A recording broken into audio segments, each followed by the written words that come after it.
Bago makaalis sa Senado si Senator Bato, nakiusap siya sa Pangulong huwag siyang bigay sa ICC. Sabi niya, darating din ang araw, ikaw din Mr. President ang haharap sa ganitong sitwasyon. My appeal is sincere of the President.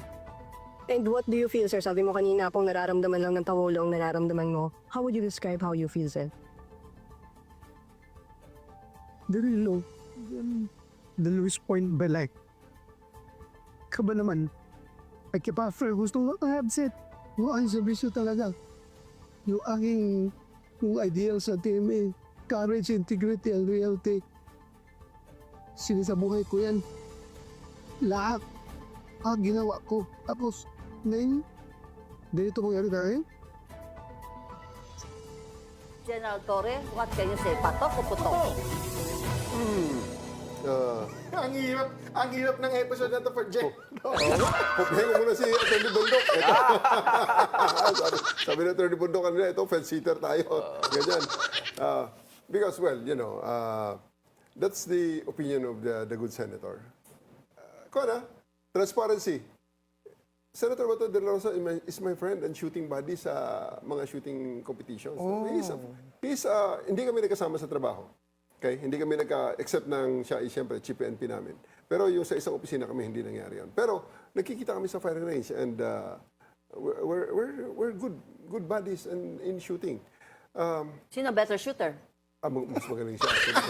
Totoo? Mas praktisado si Sir. Mas praktisado si Sir sa... Pero kayo yata Kaya sa lang, siyempre, martial arts. ayan nga, ang kinakantsaw ko lang sa kanya, sa laki ng katawan niya, ang ginagamit niya 9mm. Sa akin, maliit lang katawan ko, ang ginagamit ko caliber 40, mas malaki ang bala ko.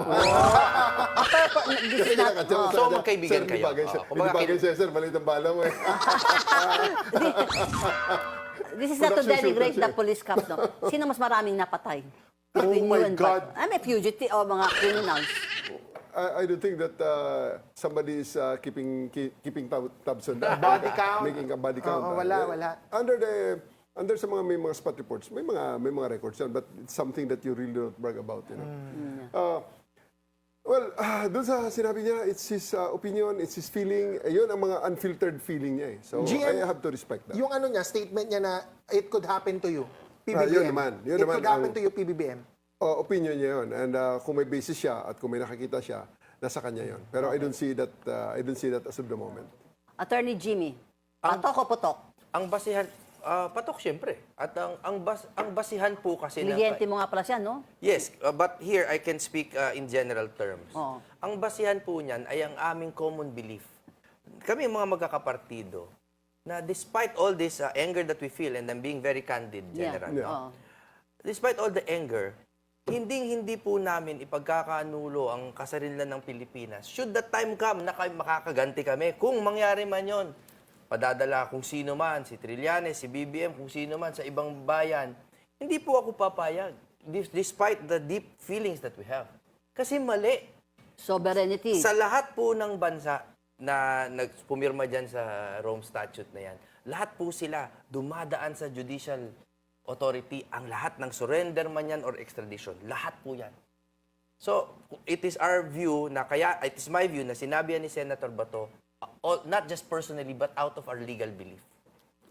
Attorney Jess, patok o putok? Well, yung idea, if the idea is it can happen to PBBM, I think putok. In the sense na it can.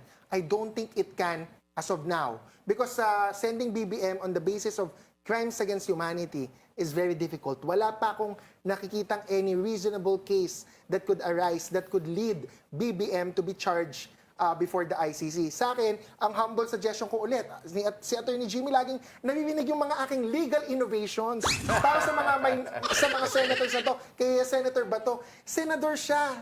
Why doesn't he pass or try to introduce a bill to amend RA 9851? Why doesn't he suggest BBM or anyone to issue implementing rules for surrender, or even the Supreme Court in the exercise of its rule-making power to issue rules on how to implement the word surrender? Kasi ito, Mami Chu, Attorney Jimmy, General Manager, indulge me, no? Ang problema ko sa mga senador ngayon, sila nagpasa ng RA 9851. You have Senator Alan Peter Cayetano, Pia Cayetano, Lauren Legarda, Mig Zubiri, may isa pa, Chis Ah. Escudero, Jingo Estrada. I-add ko lang, mas nauna RA 9851 kesa sa ICC Sa Rome ratification. Statute, yes. And they put the word surrender. Ano pong ibig niyong sabihin, mga dear senators? Kayo po gumawa niyan. So did you just rely on Senator Miriam Defensor Santiago at naniwala kayo, pumirma kayo ng batas? Dapat i-amend nyo kung ayaw nyo na nasi-ship out lang ang isang tao, kailangan dumaan sa judicial court. Ilagay nyo yan sa batas. Okay.